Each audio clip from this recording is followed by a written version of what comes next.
Eu quero convidar você a abrir sua Bíblia em Mateus, capítulo de número 7, verso de número 15 em diante, a gente vai estar lendo. O tema da mensagem dessa noite é Profetas da Conveniência. Mateus 7, a partir do verso de número 15. Diz assim a palavra do Senhor: cuidado com os falsos profetas. Eles vêm a vocês vestidos de pele de ovelhas, mas por dentro são lobos devoradores. Vocês os reconhecerão por seus frutos. Pode alguém colher uvas de um espinheiro ou figos de ervas daninhas? Semelhantemente, toda árvore boa dá frutos bons, mas a árvore ruim dá frutos ruins. A árvore boa não pode dar frutos ruins, nem a árvore ruim dar bons frutos. Toda árvore que não produz bons frutos é cortada e lançada ao fogo. Assim, pelos seus frutos, vocês os reconhecerão. Amém? Algum tempo atrás, eu estive com um CEO, um presidente de uma das maiores ONGs. Não vou dizer que é a maior, mas uma das maiores ONGs do Brasil. E nesse período eu já o acompanhava brevemente nas redes sociais, especialmente no Facebook, porque diariamente ele soltava um vídeo comentando o cenário geopolítico do mundo e do Brasil. E eu tive com ele e tivemos um tempo de mesa e comemos um cuscuz, aleluia, e comemos um bolo de macaxeira e paramos assim para conversar, para falar sobre muitos assuntos. E algo dentro do discurso dele, eu vou falar um pouco de política, amém? Olha o amém desanimado, né? Eu vi essa semana numa igreja assim, botaram uma placa na igreja: proibido falar de política. Mas você vai entender o que eu quero dizer. E o que me pesou naquela conversa, e o que me pesou nas suas postagens, e o que me pesou no desenvolver de tudo, e me motivou naquele tempo a escrever, ser direcionado por Deus para falar desse sermão, é que por vezes, meu irmão, nos tornamos cegos e seletivos naquilo que criticamos e naquilo que falamos. O profeta era um homem de Deus, separado no meio do povo, para ser boca de Deus, para anunciar a palavra, para denunciar pecado. E ainda existem profetas do Senhor nessa geração, amém? Mas a grande dificuldade do Antigo Testamento, do Novo Testamento, é a dificuldade que nós vivemos hoje. Que em muitos momentos, profetas de Deus, homens e mulheres de Deus, têm se vendido no meio da igreja. Seja por um cargo público, seja por dinheiro. Eu conheço irmãos que vendem os seus votos, que chega a época da eleição e vão para o interior para vender o seu voto, só isso. Porque nos tornamos profetas da conveniência. A gente critica, a gente bate naquilo que faz sentido para a gente. Naquilo que você olha assim, não, isso aqui tem a ver com o que eu acredito, então eu vou apoiar, aquilo não faz, eu vou bater. E a gente não consegue ter o mesmo olhar crítico sobre todas as situações. Porque não servimos ao partido A, ao partido B, à ideologia A ou B, mas nós servimos ao Senhor, o Deus dos exércitos. E por isso nós somos chamados a pregar, a denunciar. Eu não posso bater forte num lado e amenizar do outro, porque Deus não nos chamou para isso. Deus nos chamou para ouvir a voz dEle e anunciar a palavra do Senhor. Em Efésios 4:11, vai dizer que Ele designou alguns para apóstolos, outros para profetas, evangelistas, pastores, mestres, porque o profeta ainda existe hoje. A Bíblia não diz que acabou, gente, mas a Bíblia, ela nos alerta que no meio dessa multidão haverão falsos profetas que falarão em nome de Deus, que farão milagres, e enganarão, se possível, até mesmo os escolhidos. E sabe o que acontece? Vivemos por vezes uma igreja adormecida. Vivemos por vezes um tempo sem enxergar o que acontece na nossa volta e sem ter uma palavra crítica, e não só por criticar, mas um direcionamento para a sociedade. Sabe por quê? Porque quando acontece qualquer coisa no mundo, as pessoas lá de fora, elas se posicionam, elas vão para a rede social, elas vão para o púlpito, elas vão para o palanque, e elas falam o que estão pensando, enquanto a igreja tem se calado, meu irmão. Nós temos que anunciar o reino de Deus, a sua justiça, aquilo que Ele nos chamou a fazer. Nós precisamos anunciar, falar. Eu ouvi um ditado, eu cresci ouvindo isso, que dizia assim: pregue a palavra, se possível use palavras, porque senão você ficar calado, as coisas vão acontecer. Mas nós vivemos um tempo hoje em que nós precisamos falar, meu irmão. Nós precisamos falar. Você tem noção da importância que é a sua vida como referencial hoje? Essa é a sua maior pregação. Esse é o seu maior púlpito. Se a gente pegar e categorizar, vamos categorizar, vou começar com as crianças. Crianças amadas de Jesus. Imagina hipoteticamente que tem uma família que não é da nossa igreja, não é de igreja nenhuma, e ela está precisando de ajuda porque o filho é hiperativo. E ele grita, e ele no shopping ele se joga no chão, e ele faz tudo. E você é um pai e uma mãe cristã, crente, membro da Life House Natal, aleluia. E aquela família vem falar assim: meu querido, minha querida, eu preciso de ajuda. Me ajuda a educar os meus filhos. Me ajuda a dar uma dica. Como que é que eu faço para controlar melhor ele? Para eu ensinar melhor ele? Primeira pergunta: será, meu irmão, que você se consideraria esse referencial para fazer isso? Ou será que na hora você botaria a mão assim na cabeça e falaria: rapaz, o meu filho está pior do que o seu? Imagina, temos alguns casais de namorado aqui, e alguém chega e fala assim: pastor, ou melhor, chega para você, vamos tirar dessa história, para quem está namorando aqui, né? Fala assim: me ajuda, cara, eu quero ter um namoro igual ao de vocês, um namoro de santidade, porque sexo não é para o casamento, amém? Sexo é casamento. Então, eu falei um pouquinho sobre isso ontem na Zona Sul. Se eu transo com meu namorado, se eu tenho uma relação sexual fora do casamento, eu já uno o meu espírito com dele, eu me torno uma só carne. E às vezes tem gente que vai tornando uma só carne, uma só carne, uma só carne, e existe um peso espiritual sobre a vida, e a pessoa não entende por que as coisas não vão para frente, por que a bênção de Deus não flui, por que as coisas não estão acontecendo. Mas você foi ensinado, você aprendeu, você só não consegue dominar as suas genitais. E como que a gente faz? Aí eu vou encaminhar. Mas tem um casal referência aqui para ensinar você. Será que você seria referência? Ou então a gente chega num casamento e a gente olha e tem um casamento de 20 anos, 35 anos de casado. Eu vi um casamento de 50 anos de casado acabar num programa de TV. O marido chegou com a esposa, 50 anos de casado, Rede Record de TV, Brito Júnior, e falou assim: rapaz, vocês estão 50 anos casados aí, e como que é isso? E só a mulher falava, né? A senhorinha falando: não, é muita luta, é muita guerra, mas a gente está firme, a gente continuou, né? Aí o Brito fez aquela pergunta marota: mas e aí, seu fulano? O senhor que era caminhoneiro nunca deu uma pulada de cerca? Aí ele riu e falou assim: não, com certeza, já dei muitas puladas de cerca, porque eu era caminhoneiro. Aí a esposa falou assim: como é que é? Aí alguém falou assim, ele não entendeu bem a pergunta. Aí o velhinho pegou a palavra e falou assim: não, eu entendi mesmo. Eu pulei a cerca mesmo, eu fiz. Aí, pum.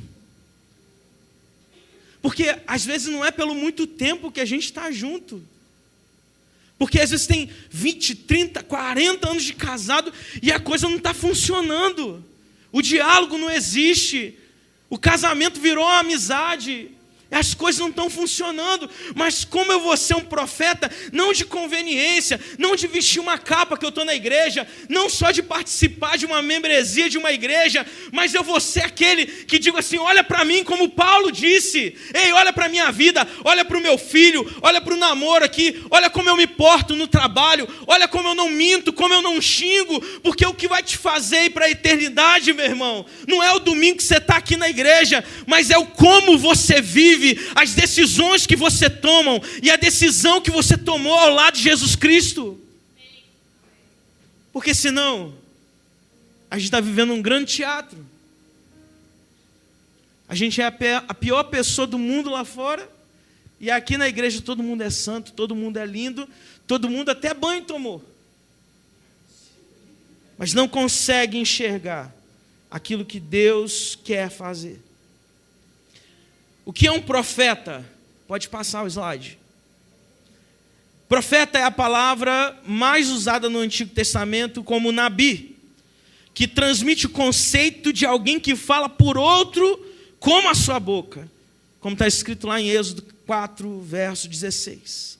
O profeta era, então, primeiramente, alguém que falava da parte de Deus, inspirado e orientado por Ele.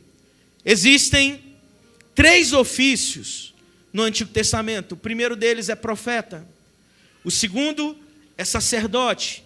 E o terceiro é rei.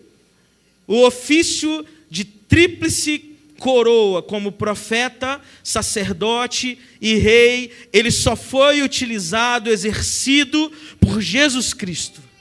Como profeta, ele nos revela a vontade e a pessoa de Deus. Como sacerdote, Jesus é o nosso mediador diante de Deus. Como rei, ele governa como vice-regente do Pai no mundo. Ele é o governante. Em Gênesis, Cristo é visto como profeta com a palavra criadora, lá no capítulo 1, verso 3. Ele é o anjo de Deus que traz a revelação da vontade e da aliança de Deus. Como sacerdote, ele é sacerdote segundo a ordem de Melquisedeque.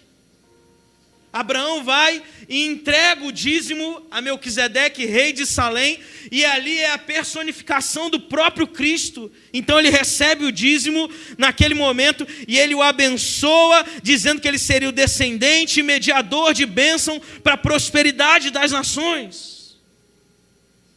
Como rei, ele é descendente de Judá, de quem o cetro jamais se apartará, o cetro de justiça, o cetro de governo, e é ele que pisa na cabeça da serpente, amém? Em Apocalipse, ele é profeta, sendo a testemunha fiel, Apocalipse 1:5, que traz revelação a qual Deus lhe transmitiu para mostrar aos seus servos. Como sacerdote, ele é o Cordeiro de Deus que foi morto e que por meio do seu sangue liberta e compra para Deus gente de toda tribo, língua, povo e nação. Como rei, ele é o vitorioso leão da tribo de Judá, a raiz de Davi, o soberano dos reis da terra, que possui, reina e governa com cetro de ferro sobre o reino do mundo. Somos chamados, então, como profetas, a ensinarmos tudo aquilo que Deus falou através do seu Filho nos últimos tempos. Proclamarmos a mensagem de juízo e também de salvação do Evangelho. Como sacerdotes, a cuidarmos uns dos outros, intercedermos uns pelos outros e também pelo mundo, vivendo como um reino sacerdotal. E como reis, a levarmos todo o pensamento cativo a Cristo e os povos à obediência dos reis, e a vivermos como um reino sacerdotal, na certeza que um dia pisaremos juntamente com Ele sobre a cabeça da serpente. Profeta, sacerdote e rei. Essa era a marca de Jesus, Isso que Jesus quis apontar para cada um de nós vivermos. Mas existem 3 coisas, 3 riscos que a gente pode viver. O primeiro é o risco de falar a verdade e morrer. Esse é um risco muito grave, porque o profeta no Antigo Testamento, gente, ele funcionava da seguinte maneira: ele estava dentro de um reinado, mas ele não era subordinado ao rei, ele era subordinado a Deus. Então, era possível acontecer, assim como houve com Natã, de Natã chegar diante de Davi e dar uma bronca em Davi, dar um carão em Davi, falar: Davi, tinha um homem, ele conta uma história, né, que tinha muitas ovelhas, cabras, e ele vai num homem que só tinha uma, e vai e mata aquele homem. Davi tem que matar esse homem. Ele fala: esse homem é você, porque o profeta, ele é submetido a Deus. Então, aquilo que o profeta fala, e talvez, eu sei que a casa está cheia de visitantes, você vê assim: pastor, hoje eu quero uma palavra de superação para a minha vida, aleluia. Mas você vai superar, vencendo talvez situações internas que você precisa trabalhar na sua vida, na sua história, meu irmão. Nós temos que correr o risco de falar a verdade, agradando ou desagradando. Nós temos que estar atentos aos falsos profetas que se levantam nesse tempo. Deixa eu te falar algo muito difícil de falar. Não deveria ser assim, mas nem toda igreja evangélica está pregando a palavra de Deus. Nem toda a igreja evangélica está pregando a palavra de Deus. Nem todo pastor é pastor de verdade. Existem pessoas que se intitularam pastores, que acordaram de manhã e falaram assim: eu sou pastor, e não passou pelo teste do chamado, pelo teste do tempo de Deus, por várias situações, para que pudesse amadurecer e de fato exercer o ministério. Então cuidado, porque às vezes a gente vai no nosso nível de motivação: eu vou visitar a igreja de fulano, eu vou visitar a igreja de ciclano, e eu não tenho problema nenhum de visitar a igreja de amigo. Mas você tem que analisar se naquela igreja o centro é a palavra de Deus, ou estão pregando algo diferente. Porque se estiver pregando algo diferente que não condiz com a Bíblia, meu irmão, algo está muito errado. E eu tenho que avaliar, eu tenho que pensar se esse é um ambiente para me absorver a mensagem. Ou será que eu tenho que valorizar mais o meu pastor, a minha igreja, os meus pastores, a minha liderança?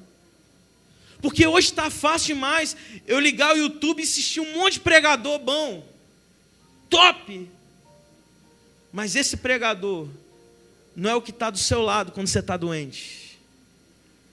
Ele não está do seu lado quando você tem que apresentar o seu filho. Ele não está do seu lado quando você está desempregado e alguém está ali orando pela sua vida e fazendo contato para você arrumar um trabalho. Ele não está ali do seu lado quando você está numa crise conjugal, precisando de um conselho, precisando de um aconselhamento, de uma oração, de um direcionamento para o psicólogo. Ele não está ali do seu lado quando tem famílias passando fome e a gente dando das tripas coração para você ser alimentado. Então a gente tem que fazer valer o nosso bom senso e o nosso entendimento para separar o joio do trigo, porque nem tudo que a gente ouve é Bíblia, nem tudo que a gente ouve é bom, nem tudo que a gente canta teologicamente está certo, porque vivemos uma geração autocentrada em si, que só pensa no seu eu, nas suas emoções, nos seus problemas, e se esquece de olhar para a pessoa que está do lado de fora, que está do seu lado, precisando de ajuda, precisando de apoio, porque esse é o chamado profético, sacerdotal da igreja, meu irmão.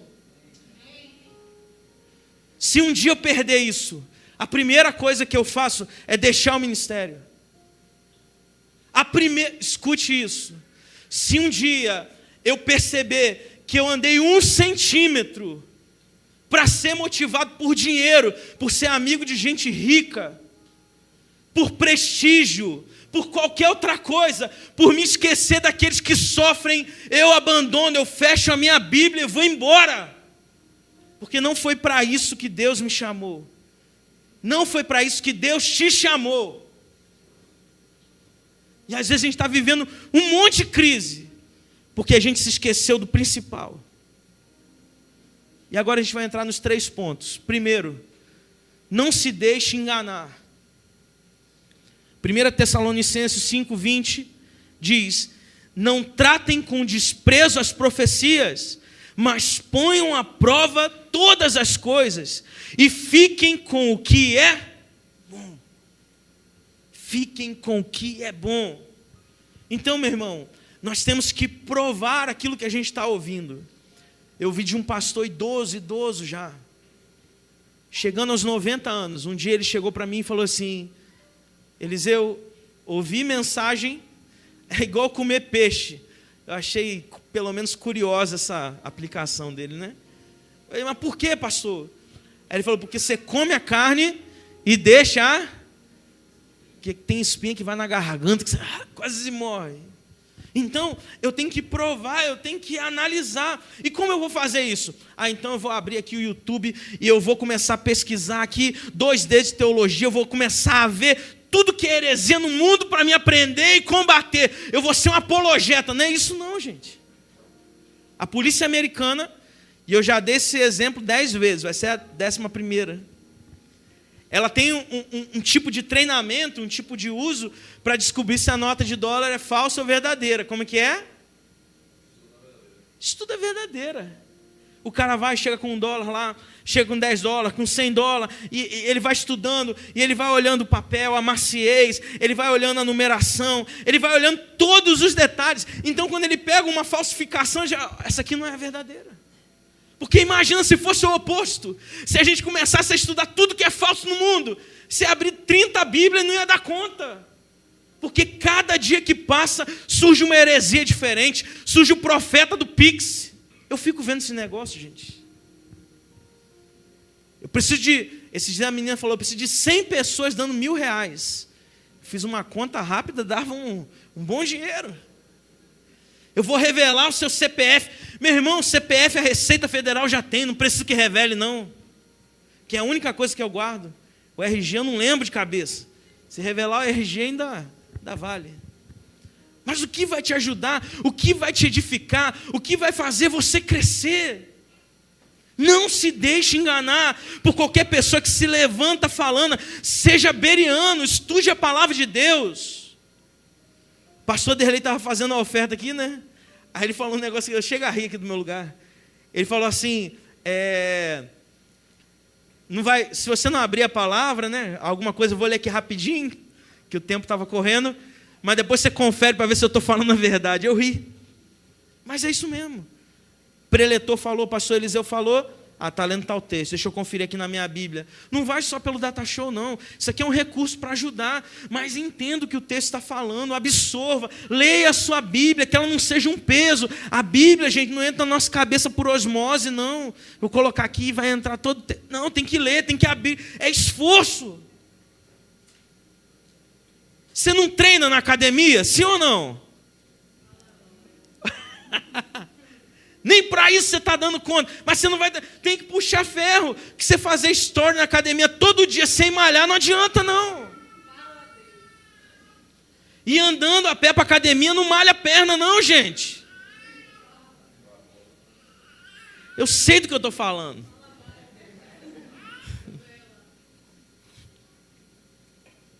Eu sei porque eu estou do outro lado. Misericórdia. Misericórdia. Então esteja atento. 2, escolha a causa de Deus. Não se engane, escolha a causa de Deus. Eu vou ler 2 textos. Primeiro, Romanos 16:17, que diz: recomendo que tomem cuidado com aqueles que causam divisão e põem obstáculos ao ensino que vocês têm recebido. Afastem-se deles, pois essas pessoas não estão servindo a Cristo, nosso Senhor, mas aos seus próprios apetites. Mediante palavras suaves e de bajulação, enganam o coração dos ingênuos. Pergunta para o seu vizinho aí, você é ingênuo? Você não pode ser enganado não, meu irmão. Por quê? Porque muitas vezes nós optamos por não escolher a causa de Deus. Você lembra que lá atrás eu disse que o profeta ele tinha um grande desafio, que era pregar a palavra, mesmo contra aquilo que o rei estava acreditando, mesmo contra aquilo que o povo queria ouvir. O povo queria matar os profetas, gente, era assim. João Batista, aconteceu o quê? Ele foi e denunciou o pecado lá de Herodias, ele foi preso, decapitado, acabou-se. Porque às vezes a gente romantiza, isso aqui não é Marvel não é Vingadores não, que ressuscita um, volta no tempo, está tudo certo, não. Morreu mesmo, mas eles estão desfrutando da glória. O apóstolo Paulo, sabe qual foi a glória dele? Morrer, ser martirizado. Porque todos, tirando João, que morreu exilado na ilha de Patmos, todos os discípulos de Jesus foram assassinados. Mas ainda assim, eles continuaram firmes, crendo naquilo que eles iam fazer, não se enganando com qualquer palavra, não se enganando com falsos profetas, porque você conhece o fruto, você conhece a árvore pelo fruto que ela está dando. Então, eles se apegaram ali, entenderam, compreenderam, e escolheram a causa de Deus. Essa é uma escolha definidora na nossa vida. Eu amo demais esse texto. Mas buscai, em primeiro lugar, o reino de Deus e a sua justiça, e as demais coisas vos serão. Eu creio nisso. Gente, você não tem noção, Eu vou contar um segredo aqui que eu nunca contei. Talvez na minha caixinha de pergunta do Instagram, a pergunta que mais pinga para mim é essa. Pastor Eliseu, como que você casou com a pastora Ana? O que você fez? Porque se hoje eu sou ruim, meu irmão, naquela época era pior ainda. Misericórdia. Mas ela já disse isso aqui de púlpito. E é uma verdade. Da minha parte eu não fiz nada.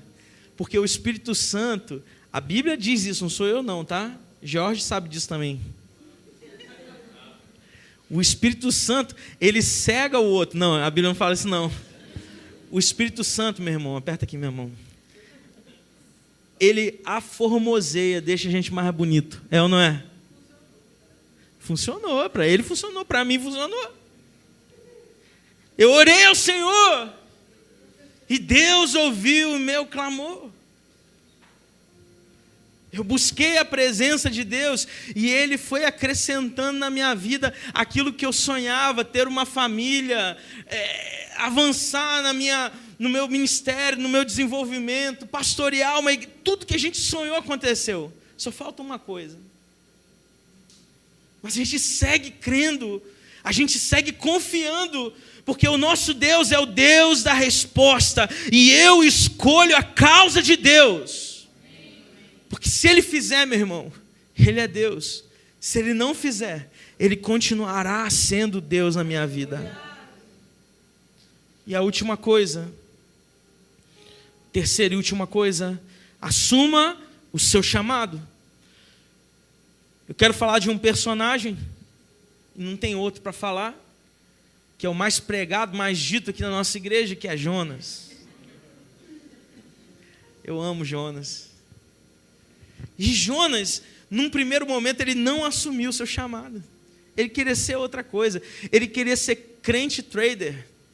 Ele queria investir em marketing multinível. Aí ele foi para outro canto e não ouviu o chamado de Deus.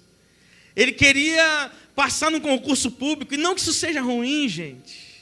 Mas o ruim é a gente não assumir o nosso chamado. Porque essa semana eu conversava sobre o crente bivocacionado. Sabe o que é isso? Não é mais aquele crente, não é mais aquele pastor que é apenas pastor integral. Mas ele tem uma empresa, ele tem um trabalho, ele fura, estoura a bolha aqui da igreja e consegue influenciar onde ele está. Levando a palavra de Deus, sendo o empreendedor do reino.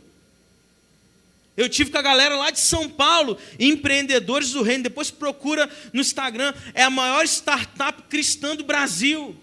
Eles ajudam a gerar recursos para empresas em diversas áreas, com carteira de mais de 3 milhões de reais, porque Deus deu uma visão. O cara tinha passagem para ir para os Estados Unidos carimbada, ia trabalhar numa multinacional. Aí Deus o chamou para ele ir para o porão da igreja e começar um trabalho fazendo alguma coisa, porque ele assumiu a responsabilidade do chamado que ele tinha. Então não importa aonde a gente está, mas importa cumprir o ídio, o chamado de Deus. Porque quando Jonas não fez isso, sabe o que aconteceu? Ele entrou no barco e veio uma tempestade. E o barco ia naufragar, diz assim a palavra de Deus. Com o naufrágio do barco, sabe o que ia acontecer? Ia morrer todo mundo. Às vezes a crise está pegando fogo na sua casa porque você não assumiu o seu chamado e você pode afundar o barco da sua família. A sua empresa não vai para frente, que talvez você seja o Jonas lá. Quando você sair, o trem voa. A gente tem que entender isso. A gente tem que batalhar por isso. Deus, o que o Senhor está me chamando para fazer? Pode ser que Deus te chame para você educar os seus filhos. Trabalha eles, cuida deles. Mas você é tão atarefado com 1001 coisas que você esquece deles. E não está cumprindo o chamado. E talvez pensando que está cumprindo. Enquanto Jonas não seguiu o seu chamado, até aqueles que estavam no barco quase morreram. Eu concluo dizendo: prossiga para o alvo. Prossiga pregando a palavra de Deus. Não olhe para o lado, porque chega a hora que Deus irá separar o joio do trigo. E essa para mim é a maior ilustração da palavra de Deus. Porque um dia eu aprendi qual é a grande diferença do joio para o trigo. Eles crescem juntos. Você sabia? É impossível, você olhando de longe, você está passando uma estrada, você olha lá um campo e você não consegue, no momento que eles estão crescendo, nascendo junto, perceber o que é joio e o que é trigo. Mas então como que se descobre? No momento da colheita. Porque o joio é um trigo fake news, meu irmão. É um trigo que não tem grãos. Com isso, a folha do joio, ela não pesa. Olha que coisa interessante. O trigo, quando ele está no tempo próprio da colheita, o que acontece? Ele se dobra. Porque ele está pesado. Ele tem semente. Ele tem colheita preparada. E o joio, ele continua crescendo, ele continua imponente. Então o que a palavra de Deus diz? Não tente arrancar o joio e o trigo no nascedouro, que senão um vai acabar com o outro. Você vai tirar um aqui achando que é joio e é trigo, vai dar ruim. Mas no momento da colheita, o joio ele vai estar prostrado, o trigo ele vai estar prostrado e o joio ele vai continuar crescendo. Então você facilmente perceberá quem tem que ser arrancado. Sabe qual é o ensinamento para a nossa vida? Talvez você ainda seja joio, que é tempo da gente se prostrar diante de Deus. Que é tempo da gente se dobrar diante do Senhor. Da gente dizer assim: Deus, eu me dobro diante do Senhor e eu quero que o Senhor mova na minha vida, eu quero que o Senhor direcione a minha história, Pai. Porque até agora eu fiz muita burrada. Eu dei com o cara na porta, eu me chateei, mas chegou o tempo de eu ser empoderado como um homem profeta do Senhor, um homem sacerdote da minha casa, um homem preparado para governar a situação que vier. Deus, eu oro aqui para que o empoderamento do Espírito venha sobre a minha vida e que eu seja a mulher sábia, que profetiza, que fala da Tua palavra, Deus. Que eu seja aquela mulher que governe bem o seu lar, como uma mulher de provérbios, como governe bem os negócios. Deus está chamando a gente para uma nova geração. Não é à toa que num culto como esse, 70% são mulheres. Mas que às vezes vivem oprimidas e não conseguem se enxergar rompendo. Você tem que romper, minha irmã. Você tem que tirar sua habilitação. Eu não estou falando de insubmissão, não. Mas eu estou falando de você ter uma postura de honra, porque o Senhor vai te honrar. O Senhor vai te honrar. Deus está chamando a gente para se unir como igreja, entendendo o propósito que Ele tem para nós, a viver o sobrenatural. Robert Tom, o homem que via o invisível e experimentava o impossível na vida dele. Eu quero começar a enxergar aquilo que ninguém está vendo. Eu quero começar a experimentar o impossível na minha vida. Porque eu não quero ser um profeta apenas de momento, de oportunidade. Mas eu quero anunciar a boa nova de Deus a tempo e fora de tempo. Eu quero ser instrumento do Senhor por onde eu estiver, o tempo que eu estiver. O tempo que eu estiver.